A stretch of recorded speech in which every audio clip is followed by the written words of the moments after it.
Alkitab, kita akan membaca di sejumlah nats Alkitab. Mari kita pertama-tama membaca dari kitab Kejadian 3 ayat ke-15. Kejadian pasal 3 ayat yang ke-15. Kita membaca bersama 2, 3. Aku akan mengadakan permusuhan antara engkau dan perempuan ini, antara keturunanmu dan keturunannya. Keturunannya akan meremukkan kepalamu dan engkau akan meremukkan tumitnya. Ulangan pasal 18 ayat 18. Ulangan 18 ayat 18. Kita membaca bersama. Seorang nabi akan kubangkitkan bagi mereka dari antara saudara mereka. Seperti engkau ini. Aku akan menaruh firmanku dalam mulutnya dan ia akan mengatakan kepada mereka segala yang kuperintahkan kepadanya. Yesaya 7 ayat 14. Yesaya 7 ayat 14. 2, 3. Sebab itu Tuhan sendirilah yang akan memberikan kepadamu suatu pertanda. Sesungguhnya seorang perempuan muda mengandung dan akan melahirkan seorang anak laki-laki dan ia akan menamakan dia Immanuel.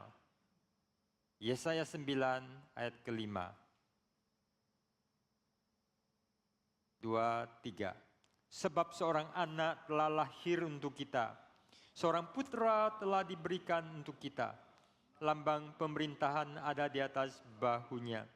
Dan namanya disebutkan orang penasehat ajaib, Allah yang perkasa, Bapa yang kekal, Raja damai. Mika 5 ayat 1 sampai dengan kedua.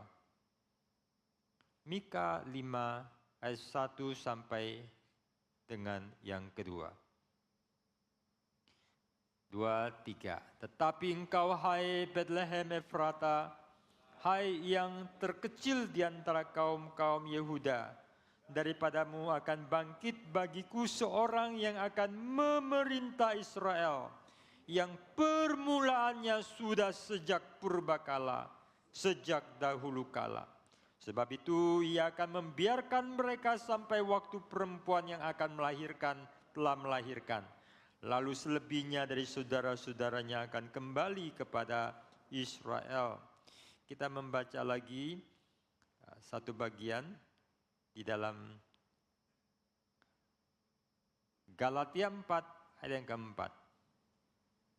Galatia 4 ayat yang keempat. Saya membacakan, yang sudah menemukan bersama dengan saya membaca Galatia 4 ayat keempat.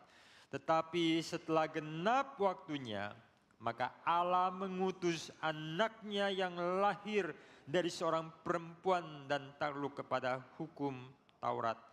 Kisah Rasul 2 ayat yang ke-30. Kisah Rasul 2 ayat 30. Tetapi ia adalah seorang nabi dan ia tahu bahwa Allah telah berjanji kepadanya dengan mengangkat sumpah bahwa ia akan mendudukan seorang dari keturunan Daud sendiri di atas tahtanya. Kita membaca kitab Yesaya ayat pasal ke-41 ayat yang ke-22 dan 23. Yesaya 41 ayat yang ke-22 dan 23 saya membacakan. Biarlah mereka maju dan memberitahukan kepada kami apa yang akan terjadi. Nubuat yang dahulu beritahukanlah apa artinya, supaya kami memperhatikannya. Dan hal-hal yang akan datang, kabarkanlah kepada kami, supaya kami mengetahui kesudahannya. Beritahukanlah hal-hal yang akan datang kemudian, supaya kami mengetahui bahwa kamu ini sungguh-sungguh Allah, bertindak sajalah, biar secara baik ataupun secara buruk, supaya kami bersama-sama tercengang melihatnya. Ayat 26. Siapakah yang akan memberitahukannya dari mulanya, sehingga kami mengetahuinya dan dari dahulu, sehingga kami mengatakan benarlah dia. Sungguh tidak ada orang yang memberitahukannya, tidak ada orang yang mengabarkannya, tidak ada orang yang mendengar sepatah kata pun daripadamu. Sebagai yang pertama aku memberitahukan kepada Sion, dan aku memberikan orang yang membawa kabar baik kepada Yerusalem. Apabila aku melihat berkeliling, maka tidak ada seorang pun, dan di antara semua mereka ini tidak ada yang dapat memberi petunjuk atau yang dapat memberi jawab kalau aku menanyakan mereka. Sesungguhnya sekaliannya mereka itu seperti tidak ada. Perbuatan-perbuatan mereka hampa, patung-patung tuangan mereka angin dan kesia-siaan. Kita berdoa, Tuhan Allah kami yang berjanji dengan janji-janji yang mulia, yang menjadi satu nubuat untuk menggaris bahwa apa beda antara ilah palsu, antara kesesatan, antara pikiran-pikiran yang berasal dari bumi atau dari neraka, dan apa bedanya dengan yang dari surga, firman hidup, firman kekal, yang adalah melintasi proses dan waktu, yang menyatakan yang terdahulu dan yang kemudian, yang setiap perkataannya akan digenapi, yang menyingkapkan rahasia kebenaran dan memberikan anugerah. Bagi kami kiranya diberikan anugerah untuk menjadi orang yang menerima berkat itu, yang boleh menyambut rahasia dan harta iman yang begitu mulia, yang dinyatakan, yang terungkap, yang tersimpan penuh melimpah di dalam Yesus Kristus, anak-Mu yang menjadi juru selamat seluruh umat manusia, yang percaya akan diberkati, yang menentangnya merupakan satu kecelakaan dan nasib buruk. Kiranya di dalam musim Natal bulan yang mulia ini, kami boleh terus dihibur, diteguhkan, dikuatkan, dan dibuat lebih memahami akan kekayaan rahmat, karya keselamatan-Mu, yang mungkin setiap tahun kami rayakan Natal, tapi kami rindu semakin memahami, mendalami, dan bersyukur dan memuja Engkau. Terima kasih Bapa, berkatilah perenungan yang akan kami lakukan dan penguraian yang akan disampaikan. Teguhkan dan berkati kami, di dalam nama Tuhan kami Yesus Kristus kami berdoa. Amin. Ada satu kisah yang sangat saya berkesan. Sepertinya saya sudah pernah menyampaikan. Saya membaca atau mendengarkan, mungkin membaca, dan sangat mempunyai kesan yang sangat positif. Satu hari ada seorang dokter terkenal, seorang ahli yang luar biasa, mengadakan perjalanan pergi ke kota lain untuk satu acara medis, dan dia akan naik pesawat, tapi ada hambatan sehingga akan membuat sangat tertunda. Maka dia memutuskan ganti kendaraan dengan kendaraan darat, mobil. Lalu disopiri, lalu ambil jalan darat.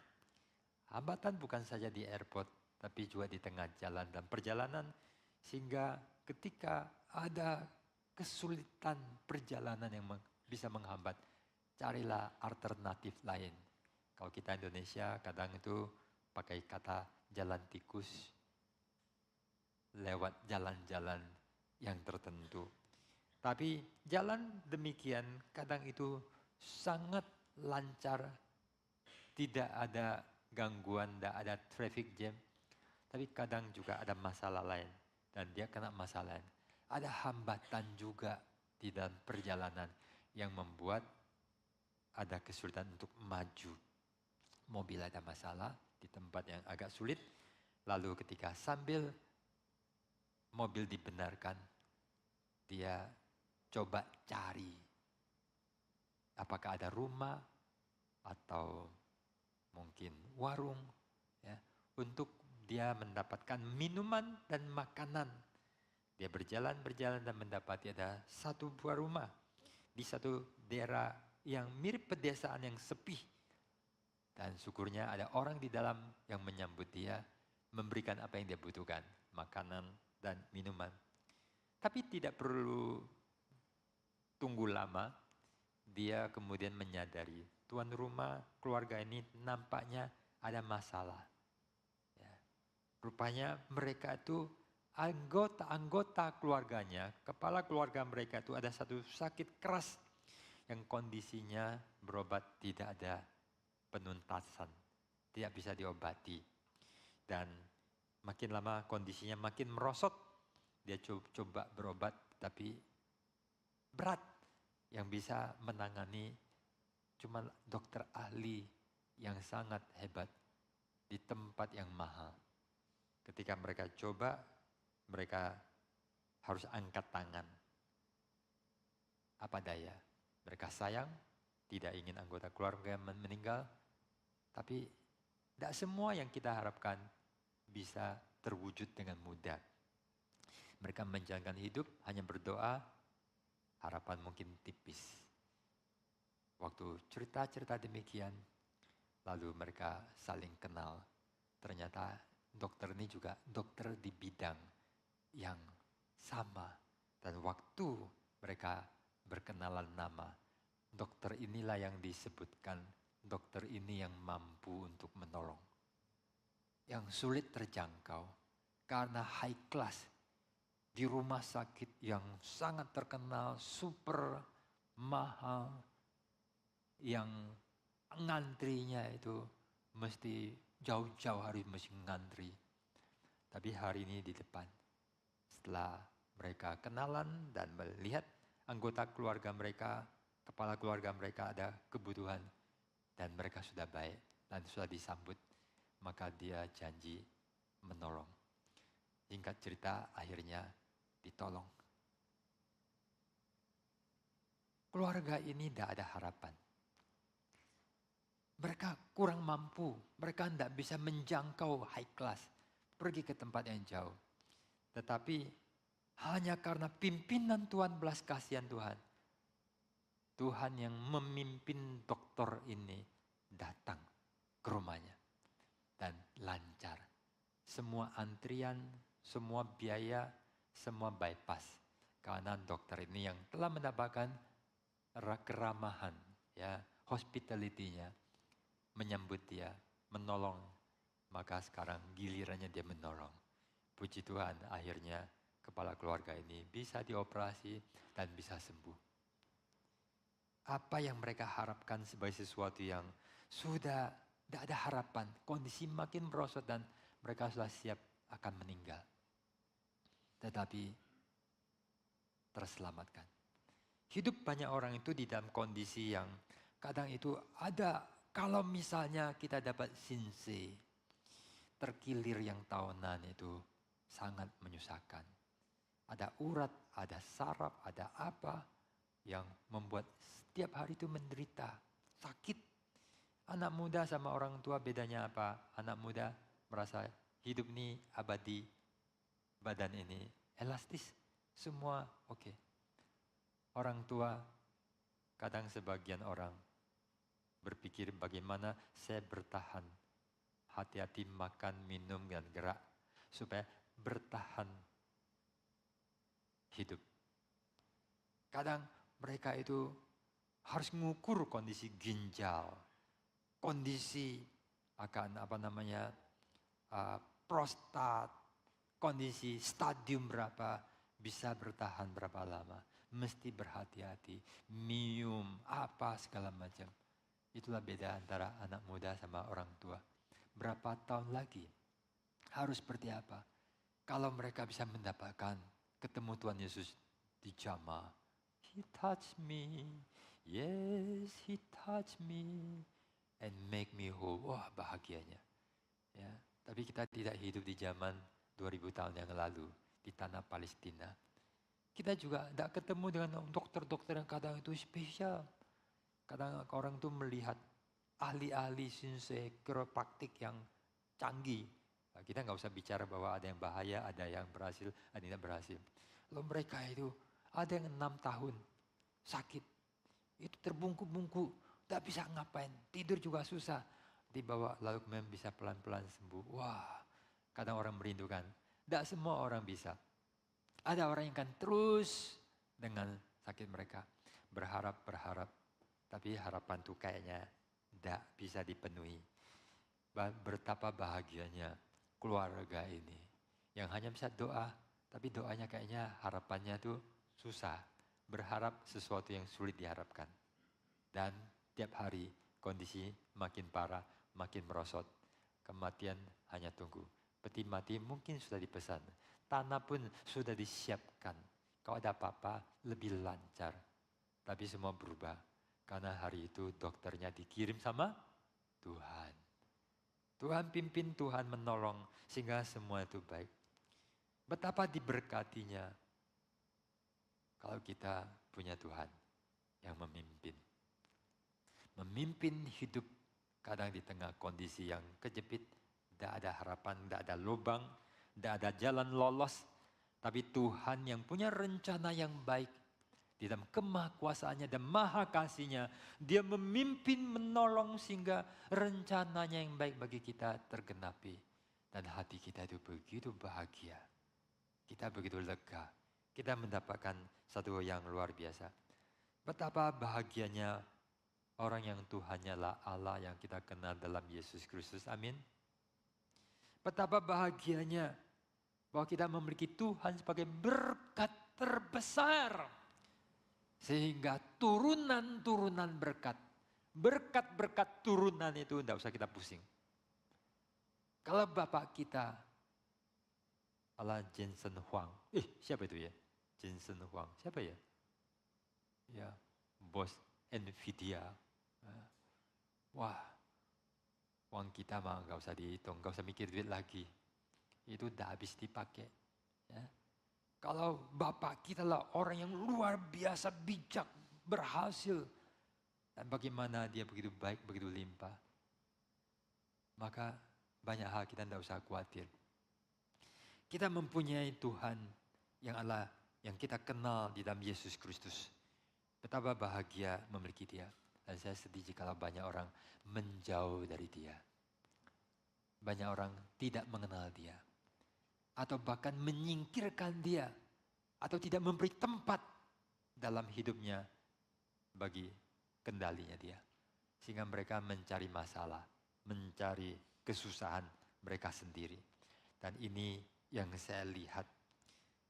Tuhan yang baik tahu bagaimana menggenapkan. Manusia itu punya masalah. Kita butuh pertolongan. Dan ketika dalam kesusahan, harapan, pertolongan, penyelesaian, itu begitu penting. Semua pembicaraan ini terasa dangkal, terasa tak ada apa-apanya. Waktu semuanya lancar.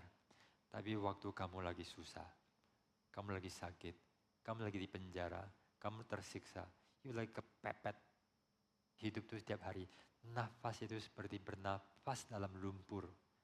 Hidup ini seperti adalah suatu neraka. Dan betapa kita tidak tahan. Ada orang saking tidak tahan, saudara. Mereka melakukan sesuatu pelepasan sementara untuk biaya yang jauh lebih mengerikan. Menjual hidup mereka, keluarga mereka kepada pihak yang jahat. Kadang kepada setan. Ya, saya pernah lihat satu cuplikan bagaimana pria ini demi kondisi sulit, miskin, kesulitan uang, dia itu harus menjual dirinya, istrinya, keluarganya untuk tidak setia dan berpaling pada orang lain. Dan dia tahu itu tidak benar. Dia melakukan sesuatu kecurangan. Ketika ditanya, kenapa you lakukan itu? You tahu, you mengerti logikanya, perhitungannya. Kalimatnya itu saya agak lupa, tapi sangat berkesan kira-kira. You nggak ngerti apa artinya ketika orang lagi susah. You tidak mengerti ketika apa artinya ketika orang lagi kepepet, lagi miskin, terhina, dihimpit, didesak. Ya, seperti sampah. penting aku lepas dari ini. Banyak orang itu dalam kondisi demikian itu betapa inginkan pertolongan sehingga gak apa-apa gua jatuh ke lintah darat. Yang penting hari ini gua selamat. Besok mau masuk neraka, besok. Ya, jauh lebih susah, gak peduli. Nah itu banyak orang yang saya tidak setuju, tidak boleh. Apalagi kita punya Tuhan, tahan sebentar. Pertolongan akan tiba waktunya. Tahan sebentar karena sebentar lagi Samuel akan datang dan dia akan memimpin korban. Dan Tuhan memberkati, bukan kemudian ditolak. Tahan, tidak perlu mati. Amin. Jangan melepaskan Tuhan. Kalau Sadrak, Mesak, Abednego melepaskan Tuhan, tidak ada kemuliaan. Api tidak mematikan dan tidak ada gosong di dalam seluruh tubuh mereka. Tidak ada kemuliaan itu. Tahan, tahan. Lebih baik mati. Tapi waktunya tiba, maka semua itu indah. Pengharapan yang digenapi, harapan dan permohonan yang Tuhan kemudian genapkan. Itu adalah suatu sukacita yang sangat besar. Mungkin sebagian kita pernah mengalami bagaimana Tuhan tolong pada waktunya. Dan seumur hidup kita tidak pernah lupa. Jangan pernah lupakan. Ya, jangan kau pernah lupakan. Ya. Seperti Mazmur 109. Jangan lupa kasih kebaikan pertolongan Tuhan. Kita ingat seumur hidup. Dan itu hanyalah salah satu daripada sekian banyak episode dan janji-janji yang penuh berkat itu. Tapi kadang saudara, harapan itu ada yang tidak terjadi.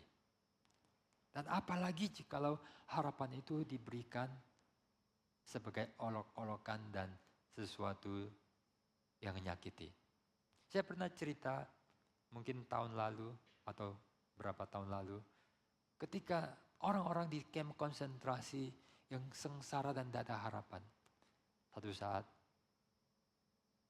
sekitar tahun mungkin 40-an, 44, dijanjikan Natal ini kalian akan dibebaskan sekutu. Yang lemes-lemes jadi semangat. Harapan, hope, bring life. Harapan itu memberi semangat. Mereka mulai rapikan diri, gosok gigi, mulai siap menantikan satu keselamatan, dibebaskan dari kamp konsentrasi. Lalu tiba tanggal yang dinantikan, itu lebih semangat kayak hari pernikahan atau hari wisuda atau hari yang penting. Tapi kemudian tidak jadi. Besoknya tak jadi. Kemudian mereka dikasih tahu, ini apa? April Mop. Bukan April Mop, tapi maksudnya adalah ini adalah bohong. Langsung besoknya mati berguguran. Hope itu kejam. Tidak cukup cuman menaruh orang di kamp konsentrasi dan membunuh. Manusia itu saking kreatif dan kekejamannya melampaui binatang. Itu sampai menusuk ke jiwa. Mempermainkan jiwa, harapan orang. Dan harapan yang akan dibebaskan. Betapa bahagia mereka akan cari anggota keluarga mereka. Masih hidup atau tidak. Kemudian mendapati cuman dibohong. Sangat amat kejam. Bagaimana mereka dipermainkan. Dalam minggu terakhir sih saya dapat SMS. Anda lakukan pelanggaran lalu lintas. Segera lakukan pembayaran agar denda tidak bertambah. Tak cuekin aja. Datang lagi satu. Mulai mikir nih. Betapa giatnya dia mengabarkan Injil palsu.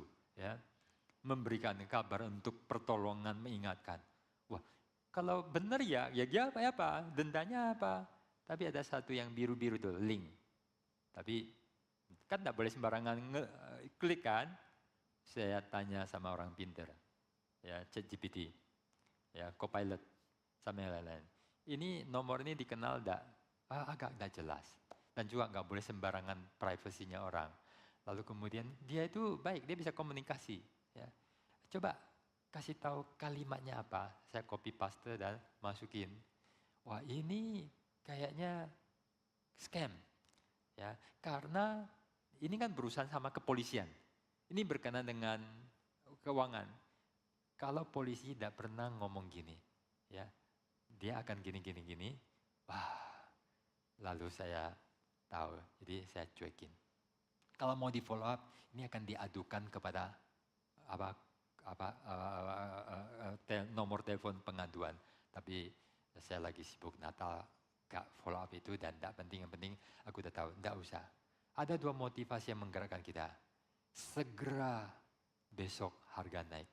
Segera kalau enggak bonus ini akan angus. Maka kita cepat-cepat klik. Biasa kita kena scam, kita kena kuras. Yang kedua adalah bahaya, rugi. Ya, kalau kita kena rugi, maka pajak adalah yang paling orang tidak suka. Ngapain pajak kalau bisa dihindar, nggak usah bayar pajak. Tapi kita takut sama hukuman, takut sama sesuatu hal. Maka kita 2 motivasi ini. Saudara, betapa kejamnya kalau saya klik kerepotan apa yang akan terjadi. Berapa banyak uang yang mungkin akan nanti terganggu. Berapa banyak saya harus bersih-bersih. Saya harus keluar dari grup. Ya, lalu kemudian nanti ditambah lagi, lalu diposting semua mana-mana. Akan sangat dirugikan. Saudara, ada orang yang sangat kejam. Memberikan pengharapan palsu, tapi mematikan. Apalagi kadang yang lebih kejam. Memberikan pengharapan palsu. Ditaburkan seindah, setinggi langit.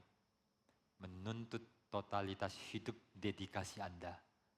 Dan bahkan jiwa kekal Anda dihilangkan. Kejam. Dan inilah yang terjadi juga di dalam agama. Di dalam sekte. Di dalam aliran-aliran. Kalau you bodoh, kamu akan susah. Hidup ini begitu berharga. One life is eternal. One life is so precious. Ini adalah satu jiwa kekal, nasib kekal. One life, eternal life. This momentary life, hidup sementara ini pun mempunyai makna penting. Yang walaupun hanya sebentar, fana, sekilas, sebentar. Dan seperti fana dan banyak yang sia-sia. Tapi ada sesuatu yang tidak sia-sia. Ada kekal yang Tuhan tabuhkan, taruh dalam jiwa. Yang kalau dengan satu rahasia dikaitkan dengan kekekalan, inilah yang berarti. Life is very important, very meaningful.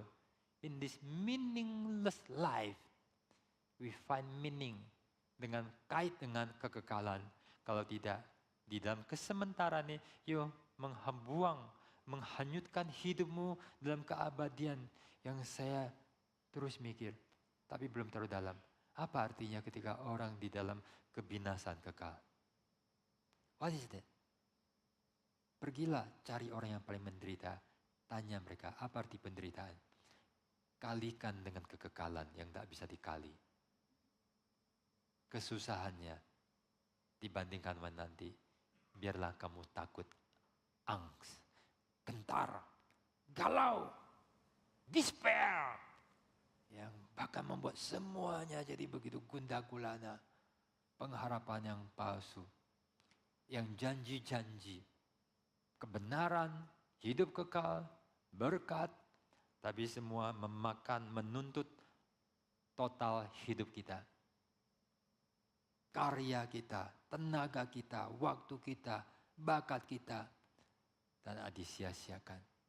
Bayangkan ada orang, ibu dengan anak, bom diri mereka. Padahal keluarga punya uang. Kejam. Manusia mencari sesuatu yang berharga. Hidup kekal, hal yang baik. Good life in this life and the next life. Manusia mau mencari itu. Bukan sekedar cuancia pagi-pagi keluar berdesak-desakan di tengah jalan. Dengan knalpot, dengan semua banyak CO2, kotoran. Untuk kemudian mencari sesuap nasi. Kalau bisa segepok intan. Ya, menjadi kaya, untuk punya hidup yang baik, untuk bahagia, untuk lega, untuk nyaman. Bukan hanya di dunia, manusia mencari sesuatu yang berharga. Tapi setelah semuanya itu, mereka berada di jalan yang keliru, jalan yang salah. Menuju kebinasaan. Sungguh disayangkan.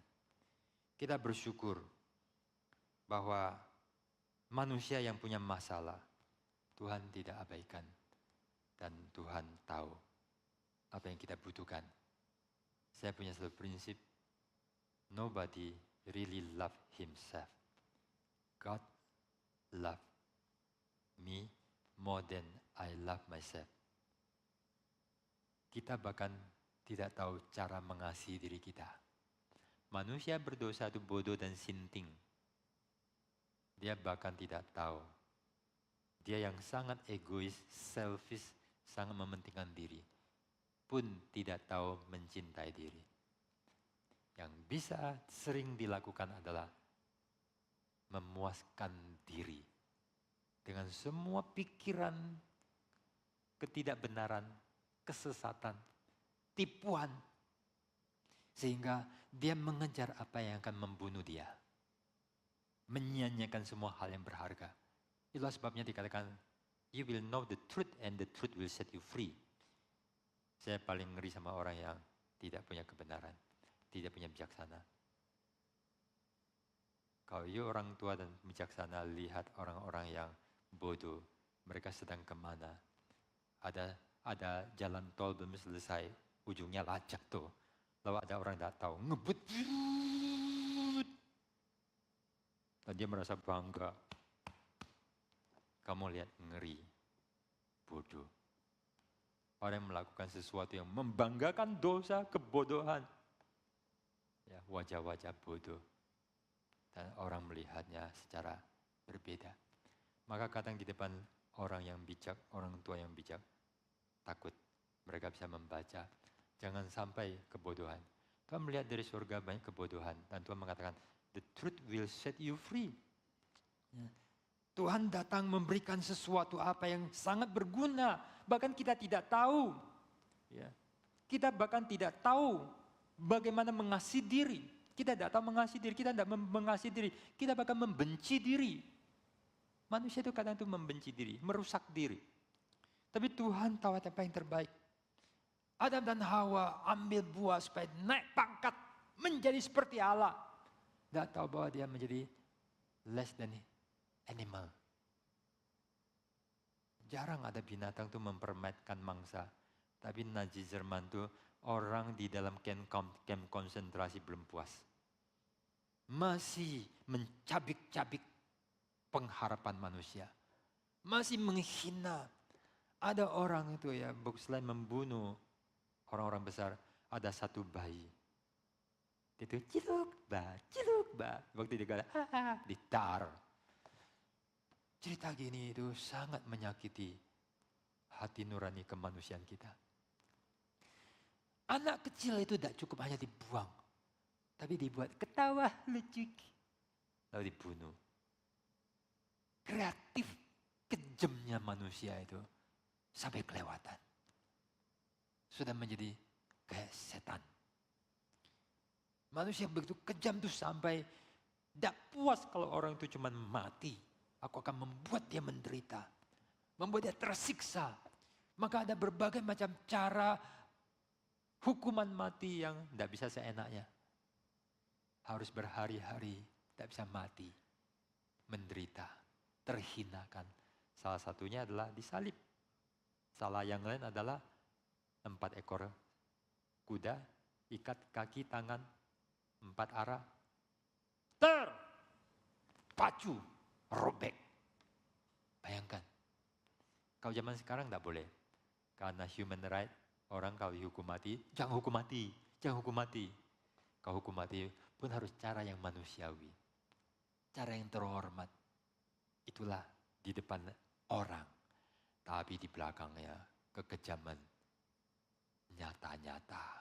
Di masyarakat umum kita jalan bebas. Tapi jangan di tempat yang tidak ada orang, tidak ada polisi, tidak ada negara.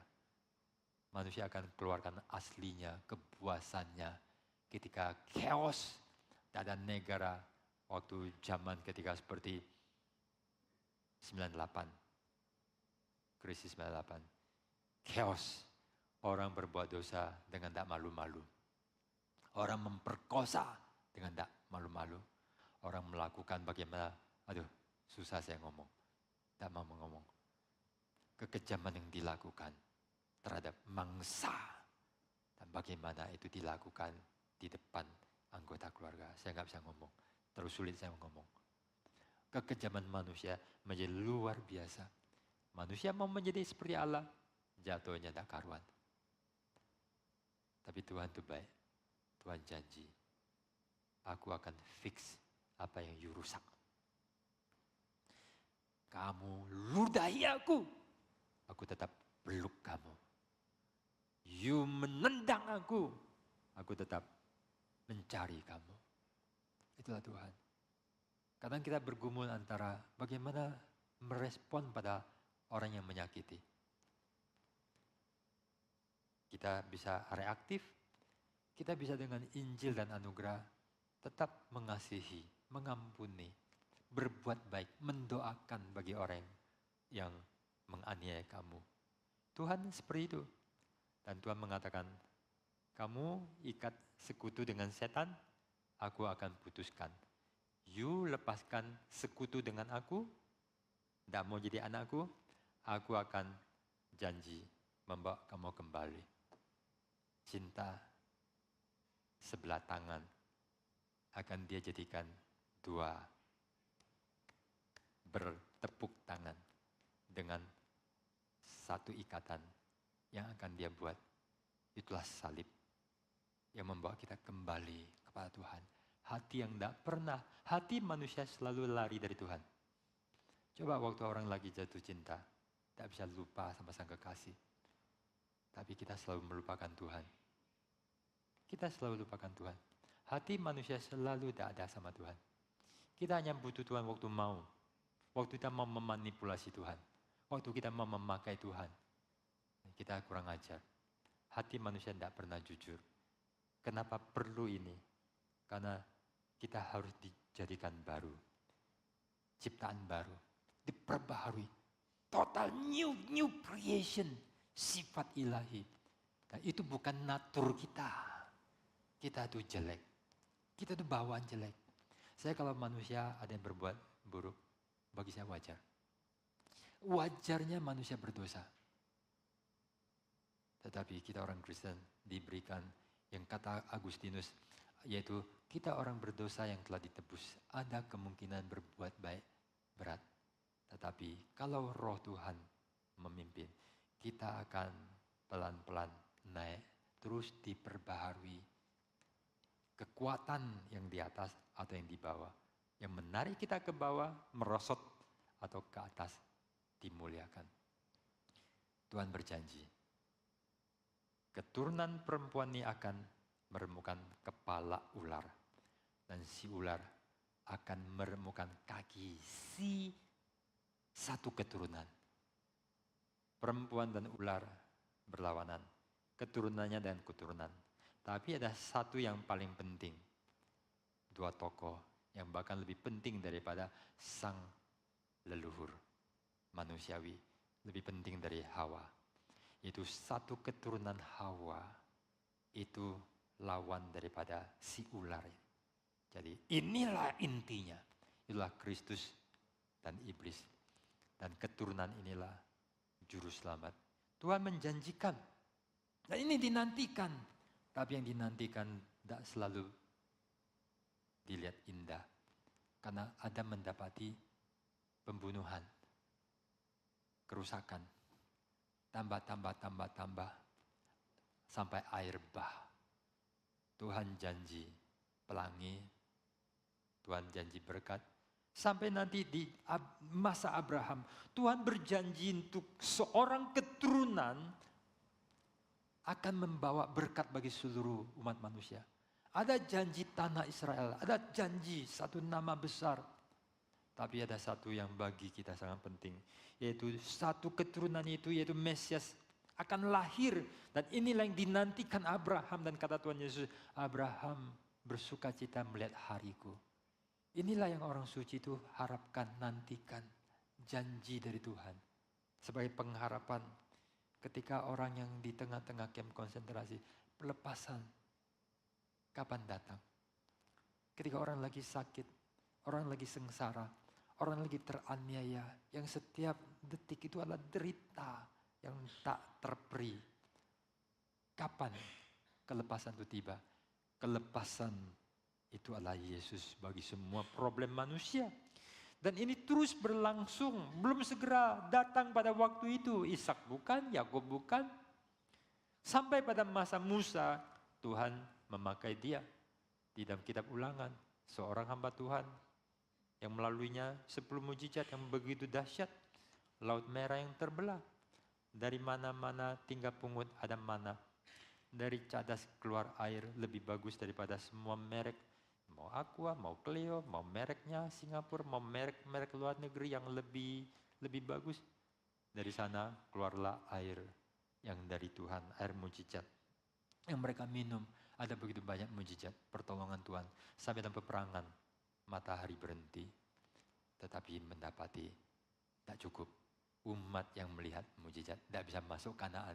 Hati manusia itu so black. Ya, hati manusia itu henhuai, ya, sangat buruk, sangat jahat. Betapa liciknya hati, lebih licik daripada segala sesuatu. Bukan saja orang lain yang ditipu, bahkan menipu diri. Dan kita terjual di dalam dosa. Siapa yang dapat menolong? Itulah Kristus yang memberikan penebusan dan kuasa Roh Kudus yang diutus untuk memimpin kita. Inilah kondisi manusia. Lalu kemudian Tuhan berjanji pada masa Daud, seorang yang diperkenan Tuhan. Tidak selesai pada Daud. Daud banyak dosa keturunannya, tapi Salomo tidak ada masalah. Orang paling bijaksana yang tetap ada kegagalan. Tidak ada orang yang hebat, tidak ada orang yang baik, tidak ada orang yang bijak. Seorang yang paling bijak seperti Salomo sendirinya sangat tidak bijak. Sangat buruk. Dan Tuhan marah. Dan Tuhan menghukum. Waktu membahas Salomo, keturunan-keturunan berikut. Kesalahan Salomo itu sampai berapa ratus tahun. Itu ada jejak hukumannya. Sampai kepada keturunannya, kerajaannya pecah. Gara-gara seorang lakukan. Jadi orang tua itu mengerikan. Kehidupan yang kita lakukan itu kadang sampai keturunan. Maka satu kata yang sulit dipahami, yang sulit diterima, sulit dipahami. Tapi karena ini firman Tuhan yang kudus, kita tidak bisa menolak. Siapa yang menghina Tuhan, akan Tuhan balaskan. Sampai keturunan yang kok diam? 3 dan keempat. Kok sampai gitu ya? Apa artinya? Jangan lawan Tuhan. Jangan kritik Tuhan. Mengerti. Kadang saya ngomong sama anak, sama orang tua, jangan banyak berbantah. Berusaha ngerti. Jangan, tidak ngerti. Sama Tuhan jangan berbantah. Jangan memprotes. Pasti kamu salah. Ya. Masa harus belajar di biologi? Ya, kita benar tahu salah. Kapan yuk maju? Kapan yuk jalan? Kapan yuk membangun? Masa harus kembali ke dasar? Ya, coba kita mengerti. Dan kadang pelajaran-pelajaran hidup, banyak hal itu mengerikan. Maka kadang saya mengatakan, kadang ada orang-orang encim-encim, encek-encek tua. Mereka enggak pinter-pinter, S2, S3, S lilin, S berapa, S banyak. Pasca sarjana, doktor sampai berderet-deret. Ada orang doktornya itu 11, ada yang 6, ada berapa. Ya, dokter dalam banyak hal, orang terkenal. Ya. Mereka bukan orang demikian. Tapi sebagian itulah guru daripada profesor, lulusan terbaik, universitas terbaik di dunia. Karena mereka memiliki sesuatu hal, hati cinta Tuhan dan hormat sama firman Tuhan. Kadang mereka telah sampai ketika intelektual mencari dan belum menemukan. Karena ada sesuatu yang membuat orang sampai. Kalau tidak ngerti tidak apa-apa, terima, simpen, rekam. Hal-hal yang baik dan berguna. Karena banyak hal di dunia, tidak kita ngerti semua. Terlalu banyak hal dalam dunia dalam misteri. Ya, apakah apa namanya itu padi itu bisa jadi bahan bakar? Semua itu misteri. Apakah tanah-tanah itu ada banyak hal yang belum ditemukan? Kita hanya tahu emas, kita hanya tahu ini, tahu mineral ini, tanah jarang. Ya, kita banyak hal misteri yang tidak akan habis-habis. Kebenaran-kebenaran moral, kebenaran ilahi, kebenaran spiritual itu masih banyak misteri. Setelah aku jadi Kristen, aku merasa sesuatu dunia yang dibukakan tak terbatas. Jangan hilang ya. Penemuan yang luar biasa masih akan di surga. Yuk kehilangan hal-hal yang begitu luar biasa. Ketika kamu di neraka ada ngiler. Ngiler. Seperti orang kaya, berilah aku satu tetes air. Import dari pangkuan Abraham ke sana. Ngiler. Sangat mengerikan kondisi akhirat. Jangan main-main. Dan Tuhan begitu baik, begitu limpah. Dia memberitahukan. Dan keturunan itu bukan Salomo, bukan yang lain. Hanya satu. Keturunan yang lebih besar dari Daud itu sendiri. Ya. The greater David's son. Yang sendirinya seorang nabi tapi keturunannya Daud pun harus bersujud di depannya. Inilah penantian makin lama makin jelas. Tetapi penantian ketika makin jelas juga disingkapkan hal yang lain. Nabi Yesaya memberitahukan bahwa Mesias ini bukan cuma gagah perkasa, membawa keberkatan, tapi dia menderita. The suffering servant. Nyanyian hamba Tuhan. The servant song. 4 nubuat tentang hamba Tuhan. Dia akan menderita. Yesaya pasal 53, ajaib. Kayak batas waktu 700 atau berapa ratus tahun. Itu sepertinya kolaps, menyatu. Ketika orang membaca, sepertinya Yesaya itu lagi nyatat waktu Yesus di kayu salib. Waktu itu kolaps. Waktu itu seperti tidak ada perbedaan ratusan tahun. Seperti dia menyaksikan Mesias yang menebus dosa. Saudara, masih banyak sebagian yang kita baca. Tapi satu hal yang di dalam kitab Yesaya itu nantang terus. Banyak Allah palsu, banyak dewa palsu, banyak agama palsu. Semua mengklaim Allah, mengklaim firman Tuhan. Tapi siapa yang memberitahukan yang dahulu dan maknanya dan yang akan datang? Dan itu pasti terjadi. Kasih tahu. Waktu itu ngelawan patung-patung berhala, dewa-dewa palsu. Tapi semua itu sama. Baik yang punya satu fisik patung dari batu maupun logam. Maupun dewa-dewa idea. Bahkan intelektual. Semua sama berhalanya. Semua itu palsu. Tuhan memberitahukan yang akan datang karena adalah Tuhan atas yang kekal yang melampaui segalanya. Dan dia memberitahukan salah satu keunikan di dalam Kristen adalah nubuat. Tidak satu orang yang saking hebatnya atau dengan kekuatannya memberi pengaruh, memberi kesan luar biasa kepada orang. Lalu memberi pengaruh karena dia boleh mengatakan kebenaran dari dirinya. Manusia itu penuh kesalahan. Manusia penuh kesalahan. Hampir tidak ada orang yang tidak salah. Bahkan seorang sehebat Elia, tidak semua kalimatnya benar. Aku tinggal sendiri Nabi. Ya, Tuhan tidak membantah. Tuhan mengatakan, aku masih simpan banyak Nabi. Kemudian ada Mika yang bernubuat.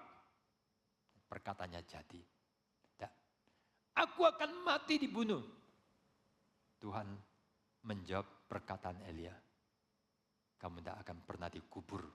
Kamu tidak akan pernah mengalami kematian. Dia diangkat dengan kereta. Hati-hati ya dengan setiap kalimat kita ya. Jangan ngomong kalimat yang nantang Tuhan. Setiap kalimat kita Tuhan tuh perhatikan. Jangan banyak bicara. Hati-hati. Setiap kalimat yang kita ucapkan, kadang itu mahal. Tidak boleh sembarangan. Tidak boleh sembarangan ngomong di media sosial, kamu bisa habis.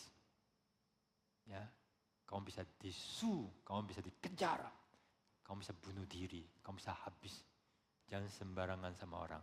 Kata yang keluar, ya, kalau salah makan, cuma sakit perut, mungkin mati. Salah bicara, satu bangsa bisa mati. Ya, salah bicara, masalah itu besar. Bicara tentang Tuhan sembarangan, Tuhan akan memperkarakan. Ucapkanlah. Maka firman Tuhan mengatakan, hati-hati pergi ke rumah Tuhan. Allah di atas, kamu di bawah. Jangan banyak sembarangan bicara. Ya, banyak renung. Pernah baca ayat itu? Itu frase. Mas pernah? Pernah enggak? Kayaknya kalian kurang baca kitab. Ya, dalam kitab pengkhotbah. Ya, Tuhan di atas, kamu di bawah. Perkataanmu jangan banyak-banyak. Banyak renung, banyak diam, banyak dengar. Ya, bahaya. Jadi saya ulangi lagi, perkataan Elia, Tuhan catatan, Tuhan akan merespon. Hati-hati. Biar kata-kata yang kita keluarkan penuh anugerah, yang Tuhan berkenan. Sekalipun dalam hati kita ada banyak kelemahan, tapi berhati-hati dengan perkataan. Kadang saya nggak hati-hati perkataan. Ya, tapi saya bersyukur untuk kata-kata yang saya tahan. Tidak boleh sembarangan. Karena kadang itu bayarannya itu sangat amat mahal. Dan Tuhan mengatakan, menantang, Tuhan nubuat, Tuhan jadi. Kenapa tentang sang anak, sang Mesias, ada begitu banyak nubuat? Karena seperti tadi dikatakan, orang memberikan harapan setinggi langit dengan tuntutan total hidup didedikasikan, bahkan jiwa kekal menjadi satu taruhan. Betapa mengerikan. Maka ketika orang diajak untuk datang pada Yesus dengan bersimpuh, berserah, total, heart, love, belonging. Love me more than you love your father, mother, your spouse, your children, your wealth. Ya.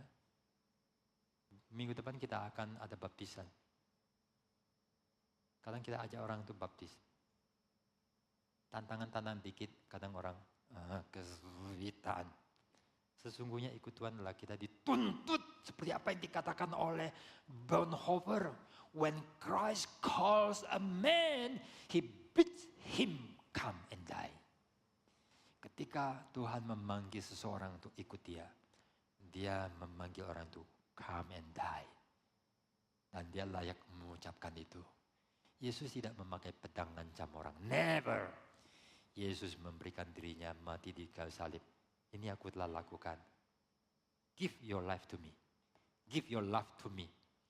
Give your dedication. Ya, semua yang kamu inginkan, yang kamu rindukan, kesenangan kamu pada saya. If not, you tidak layak. Go. Tuhan suruh dia pergi, tidak layak. Pendetanya, sini, jangan tinggalkan, nanti kasihan gerejaku sedikit orang. Sini, kamu masuk dari pintu belakang. Nanti tak kasih kamu gula-gula, biar kamu jadi orang Kristen. Inilah, kayak Gehazi. Kata Elisa, no, aku gak terima. Gehazi atau Elia? Gehazi, Elisa ya. Ya, Naaman, Elisa. Kata Tuanku ada tamu, saya minta ini nih gelondong berapa kain, bla bla bla bla.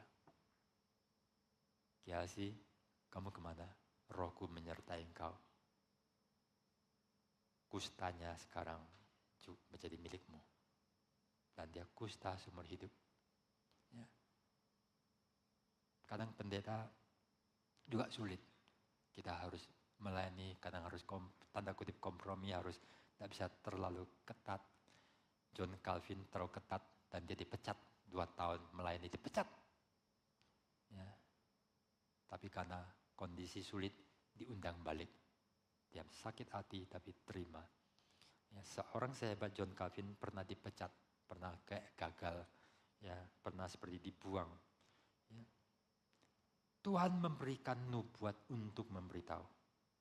Perhatikan, ini hambaku. Tak salah. Dia benar. Aku yang memeteraikan dengan mujizat, dengan kuasa, dengan firman-firman yang penuh dengan urapan hidup yang suci. Ya. Karena itu dengarkan dia. Ulangan 18:18 itu sangat tepat.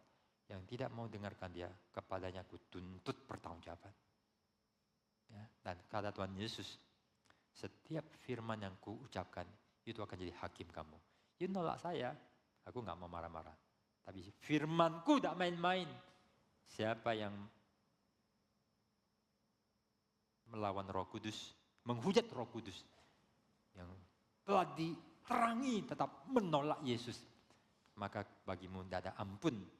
Nah inilah kenapa janji itu disertai dengan mujizat, nubuat-nubuat untuk menyatakan Yesuslah orangnya, Yesuslah itu Mesiasnya.